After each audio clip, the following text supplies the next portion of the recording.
Ayun guys, kung napapansin po ninyo, napakadalang po natin mag-upload ng video sapagkat tayo po ay monetize ako guys ha, monetize po tayo sa Facebook page. Pero tayo po ay not recommendable pa. Okay? Monetize ako pero not recommendable. Mag-a-upload ako ng video pero mag-views lang ito guys ng nasa 20 views, 50 views, ayan, ganun lang tayo nagre-rate kapag tayo po ay not recommendable pa. Ayan, yun po ang kasamaan po kapag tayo not recommendable kahit po tayo ay monetize. Okay, monetize po tayo sa Facebook. Ewan ko lang guys kung kailan pa ito matatapos.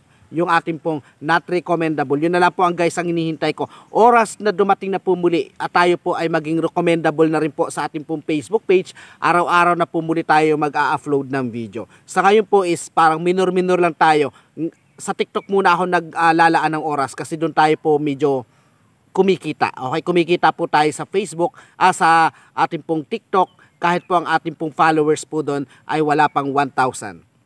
Okay, kaya doon muna guys ako nagpo-focus sa ating pong TikTok. Maraming salamat guys ha. Ayan, narito po tayo guys sa ating pong freskong lugar. Okay, maraming salamat po. God bless.